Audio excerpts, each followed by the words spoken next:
wassalam.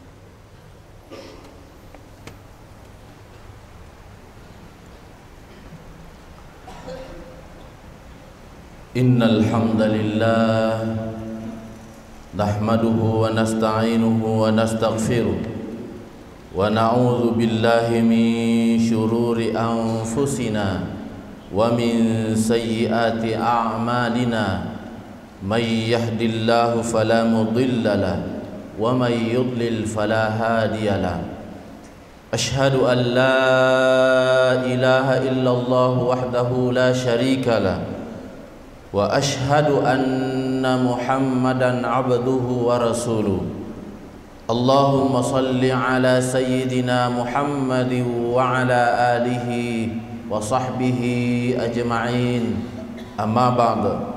Faya ibadallah, ittaqullaha haqqa tuqatih wa la tamutunna illa wa antum muslimun.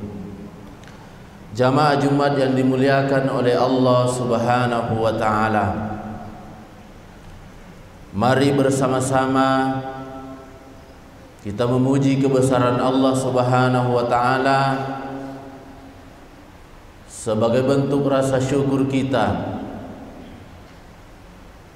dan kita berusaha meningkatkan ketakwaan kita kepadanya, karena tentu hidayah, keimanan, ketakwaan yang Allah berikan kepada kita adalah merupakan kenikmatan yang terbesar yang tidak Allah berikan kecuali kepada orang-orang yang dikehendakinya, dan insyaallah kepada kita sekalian. Jamaah Jumat yang dimuliakan oleh Allah,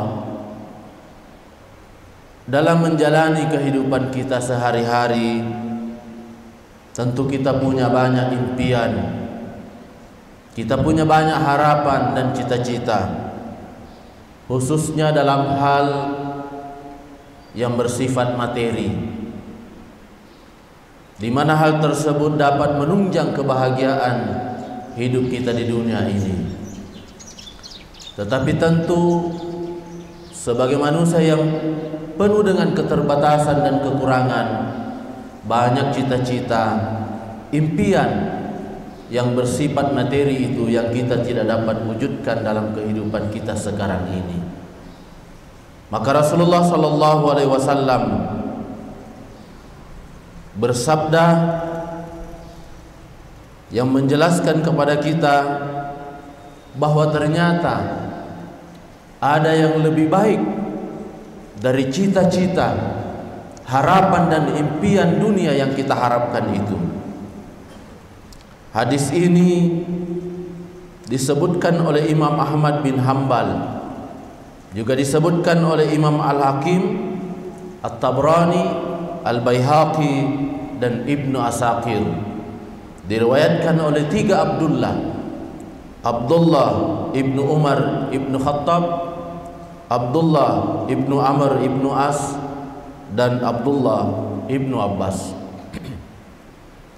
Rasulullah sallallahu alaihi wasallam bersabda, arba'un idza kunna fika, ada 4 hal yang apabila ada padamu, fala alaika ma fataka minad dunya, maka tidak mengapa bagimu tidak mendapatkan dunia. Lebih awal, hadis ini ingin saya sampaikan bukan untuk melihat orang-orang di sekeliling kita. Hadis ini penting, tetapi untuk mengukur, menilai diri kita masing-masing. Semoga hadis ini memberikan manfaat bagi kita sekalian, khususnya pribadi saya. Yang pertama, kata Rasulullah sallallahu alaihi wasallam, tidak mengapa bagimu tidak mendapatkan dunia. Yang penting pertama, engkau adalah hifdzu amanatin, engkau adalah orang yang amanah. Amanah adalah sesuatu yang sudah melekat pada diri setiap pribadi ketika dia dilahirkan di dunia ini. Setiap bayi yang dilahirkan di dunia ini telah melekat pada dirinya amanah keimanan. Kullu mauludin yuladu alal fitrah. Setiap yang lahir itu telah diberikan fitrah, keimanan kepada Allah Subhanahu wa taala, dan itulah yang harus kita jaga karena merupakan amanah yang melekat pada diri kita masing-masing, yang juga akan dipertanggungjawabkan di akhirat di hadapan Allah Subhanahu wa taala. Di samping itu, untuk menjaga amanah tersebut, maka Allah memberikan tugas kepada kita. Sebagaimana dalam surah Az-Zariyat ayat 56, Allah mengingatkan kita, "Wa ma khalaqtul jinna wal insa illa liya'budun." Aku tidak menciptakan jin dan manusia melainkan agar mereka beribadah kepada Aku. Amanah yang lain yang paling dekat menurut syarah hadis ini oleh Imam Al-Munawi mengatakan bahwa amanah yang terdekat dalam diri manusia, yang juga melekat pada diri setiap manusia, yang disebut dengan al-jawari. Amanah anggota tubuh, lisan kita, telinga kita, tangan dan kaki kita. Setiap manusia dilahirkan dan memiliki panca indera yang merupakan amanah pada diri manusia, yang nantinya akan dimintai pertanggungjawaban di hadapan Allah Subhanahu wa taala. Amanah yang lain, anak dan istri kita. Allah Subhanahu wa taala berfirman di dalam surah At-Taghabun ayat 14, "Ya ayyuhalladzina amanu inna min azwajikum wa auladikum aduwwan lakum fahsaruhum." Hai orang-orang yang beriman, sesungguhnya sebagian daripada istri-istrimu, anak-anakmu adalah musuh bagimu, maka berhati-hatilah kamu terhadapnya. Amanah yang lain yang Allah berikan adalah amanah jabatan yang dititipkan manusia kepada kita. Tidak lama lagi kita akan menghadapi pemilihan umum, baik presiden, legislatif, dan banyak lagi pemilihan yang lain, yang tentunya kita harapkan yang terpilih adalah orang yang amanah. Baiknya sebuah daerah adalah ketika Allah berikan pemimpin-pemimpin yang amanah terhadap apa yang telah dititipkan manusia kepadanya. Mari kita sama-sama jaga silaturahim, jaga persatuan. Mari kita pilih pemimpin yang betul-betul amanah, terutama bagi kepentingan bangsa dan negara kita. Jamaah yang dimuliakan oleh Allah Subhanahu wa taala, kenapa kata Nabi hal ini lebih penting daripada dunia? Sebab menjaga amanah yang telah Allah dan manusia titipkan kepada kita akan kita bertanggungjawabkan, bukan hanya di dunia, bahkan di hadapan Allah Subhanahu wa taala kelak di yaumil kiamah. Untuk itulah kata Nabi, menjaga amanah ini adalah sesuatu yang lebih penting daripada dunia yang ada di sekitar kita. Yang kedua, kata Rasulullah sallallahu alaihi wasallam, wasidqu hadisin, perkataan yang benar. Dalam surah At-Taghabun Allah Subhanahu wa taala berfirman, "Ya ayyuhalladzina amanu taqullaha wa kunu ma'as shadiqin."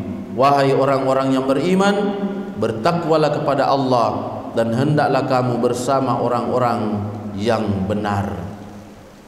Hari ini tentu di mana-mana kita sulit mendapatkan orang-orang yang senantiasa berkata jujur, berkata benar. Tetapi salah satu tanda orang yang beriman kepada Allah dan beriman kepada hari akhir adalah orang yang ketika berbicara selalu mengatakan yang benar. Mari kita sama-sama berusaha menjaga diri kita masing-masing, menjaga anak-anak kita agar mereka kelak menjadi orang-orang yang senantiasa berkata benar. Karena Rasulullah sallallahu alaihi wasallam bersabda dari Abdullah ibnu Mas'ud, "Alaikum bis-sidq, fa inna as-sidqa yahdi ilal birri, wa innal birra yahdi ilal jannah." Sesungguhnya hendaklah kamu semua bersikap jujur, karena kejujuran membawa kepada kebaikan dan kebaikan itu membawa kepada surga. Bahkan seseorang yang selalu jujur mencari kejujuran, maka akan ditulis baginya di sisi Allah Subhanahu wa taala sebagai orang yang jujur. Demikian juga orang yang selalu berdusta. Rasulullah sallallahu alaihi wasallam bersabda yang artinya, jauhilah sifat bohong, karena kebohongan membawa kepada kejahatan dan kejahatan membawa kepada neraka. Orang yang selalu berbohong dan mencari-cari kebohongan akan ditulis di sisi Allah Subhanahu wa taala sebagai seorang pembohong. Hadis riwayat Muslim. Jamaah yang dimuliakan oleh Allah, kita mungkin teringat dengan orang-orang tua kita terdahulu. Salah satu kelebihan orang-orang tua kita terdahulu yang kadang-kadang diberikan karomah oleh Allah Subhanahu wa taala karena mereka menjaga lisannya untuk tidak berkata yang kemudian berdusta. Yang ketiga kata Rasulullah sallallahu alaihi wasallam adalah wa husnu hadiqatin, bergaullah dengan baik. Jamaah yang dimuliakan oleh Allah, tentu kita adalah makhluk sosial yang tidak bisa lepas dari bantuan orang-orang yang ada di sekitar kita. Maka setiap muslim diharapkan untuk bergaul dengan baik terhadap orang-orang yang ada di sekitarnya. Sebab Islam adalah agama yang harus menjadi rahmatan lil alamin, rahmat bagi alam semesta. Maka tugas kita sekalian adalah bagaimana menunjukkan bahwa Islam ini betul-betul adalah rahmat bagi alam semesta, khususnya bagi orang-orang yang ada di sekitar kita, lebih khusus lagi yang beragama Islam. Yang terakhir kata Rasulullah, tidak mengapa bagi kita tidak mendapatkan dunia, yang penting wa idfatun fi tu'matin, kita menjaga makanan yang kita makan. Syarah hadis ini Imam Al-Munawi mengatakan bahwa saya tidak ragu bahwa orang Islam itu tidak lagi akan makan babi, karena mereka sudah mengetahui dengan jelas bahwa itu babi adalah sesuatu yang diharamkan oleh Allah. Dan juga tidak ragu dengan semua makanan yang telah jelas-jelas diharamkan oleh Allah. Yang ditakutkan oleh beliau adalah sesuatu yang kita peroleh, yang kemudian memperolehnya dengan cara-cara yang diharamkan oleh Allah. Kadang kita tidak sadari, kita kemudian memakan harta yang diharamkan oleh Allah. Kita peroleh dengan cara menipu, kita peroleh dengan menjual sesuatu yang diharamkan oleh Allah, kita peroleh dengan menipu, kita peroleh dengan mencuri. Dari memperoleh barang-barang seperti itulah kemudian maka harta itu menjadi haram untuk kita konsumsi. Jamaah yang dimuliakan oleh Allah, dalam riwayat Abdullah ibnu Umar pernah bersama sahabatnya sementara duduk, lalu kemudian dia memakan sebutir kurma. Sementara masih di mulutnya, Salah seorang sahabatnya berkata, "Wahai Abdullah, sungguh kurma itu adalah makanan yang syubhat, yang tidak jelas halal dan haramnya."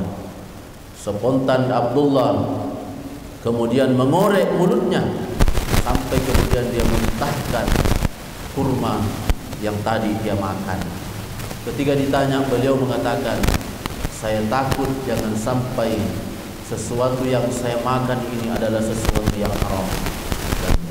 Dan sesuatu yang haram akan mempengaruhi pribadi kita ketika itu menjadi darah dan daging. Mari kita sama-sama menjaga diri kita masing-masing agar terhindar dari sesuatu yang diharamkan oleh Allah Subhanahu wa taala. Barakallahu li wa lakum fil Qur'anil azim wa nafa'ani wa iyyakum bima fihi minal ayati wa dzikril hakim. Wa taqabbalallahu minni wa minkum tilawatahu innahu huwas samiul alim.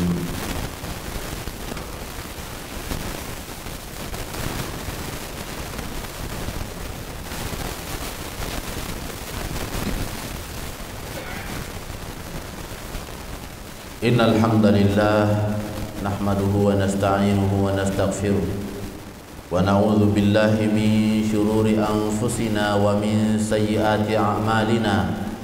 May yahdihillahu fala mudilla lahu wa may yudlil fala hadiya lahu. Ashhadu an la ilaha illallah wahdahu la syarika lahu wa ashhadu anna Muhammadan 'abduhu wa rasuluh. Allahumma salli ala sayyidina Muhammad wa ala alihi wa sahbihi ajma'in. Amma ba'd, fa ya ibadallah, ittaqullaha haqqa tuqatih wa la tamutunna illa wa antum muslimun. Wa'lamu anna Allah ta'ala shalla ala nabiyhi qadima fa qala ta'ala inna Allah wa malaikatahu yusalluna 'alan nabiy ya ayyuhalladzina amanu sallu alaihi wa sallimu taslima. Jamaah Jumat yang dimuliakan oleh Allah Subhanahu wa taala, di penghujung khutbah kedua ini saya mengajak kita sekalian untuk bersama-sama muhasabah diri kita, berusaha meningkatkan ketakwaan kita kepada Allah Subhanahu wa taala sehingga di penghujung kehidupan kita kembali dalam keadaan husnul khotimah. Betapa banyak orang yang merugi karena betapa banyak amal ibadah yang telah dia lakukan, tetapi di penghujung kehidupannya dalam kondisi bermaksiat kepada Allah.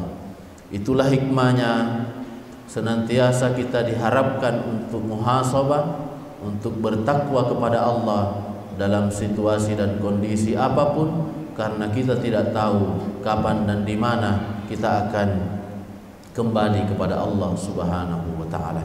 Mari kita berdoa. Alhamdulillahirabbil alamin. Allahumma salli ala sayyidina Muhammad wa ala alihi wa sahbihi ajma'in.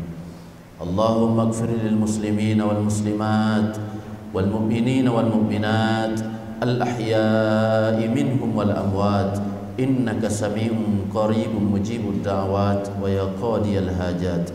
Allahumma rabbana taqabbal minna salatana wa siyamana wa ruku'ana wa sujudana wa tadarru'ana wa takhashu'ana wa ta'abbudana wa tammim taksirana ya Allah ya rabbal alamin. Allahumma nawwir qulubana bit taufiqi wal hidayah wajnubna syirka wal munkarat. Rabbana atina fid dunya hasanah wa fil akhirati hasanatan wa qina adzaban nar.